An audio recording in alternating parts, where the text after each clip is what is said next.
These represent almost half, or about half, of the native plants that I'm working on winter sowing this year. Check out the native plants, you guys. These are all the winter sow plants. Look, yay! I'll show you the others. Look at them all. Look. I have 50 Ziploc bags. And I have about 100 yogurt containers.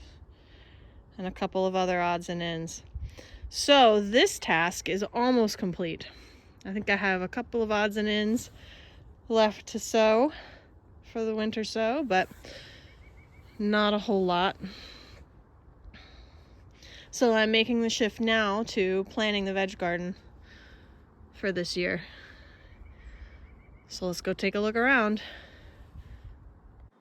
So here's the veg garden. Clearly, it's still winter. But plans are moving forward. Right now, all I've got in here are garlic. They're in this bed here and that bed over there.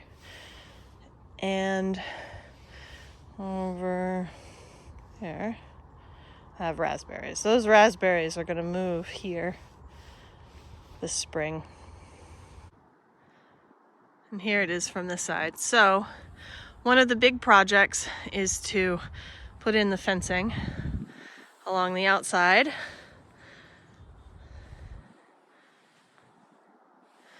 So that I can plant in the beds along the edge, which it represents about 250 square foot, which is a big amount. I want that for plants. So that's going to be an early spring task. Mostly digging in the hardware cloth. I'm taking hardware cloth 18 inches or so down underground and then building a fence above ground. The other thing is I'm going to put a triangle bed right here to match the other ones. I thought maybe I would have this as an area for like a table or something, but I think that's actually going to move like over there under the tree outside of the fenced in area. So right now I'm planning what goes where the tomatoes go, where the peas go, where I'm putting the okra and the pumpkins, you know, those kinds of things. It's that time of year. So here's the garden that'll be fenced in. And here is some of the space right next to the garden. If I back up, you can see where I am. Right over in here, I think I'm gonna do some winter squash and pumpkins. It'll get really nice sun. It'll be close enough to water it.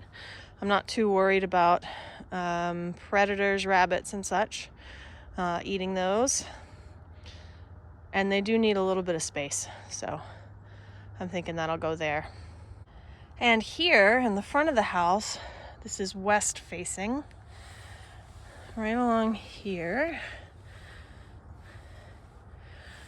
I think I may do the watermelons. Close enough to get watered. Lots of sun.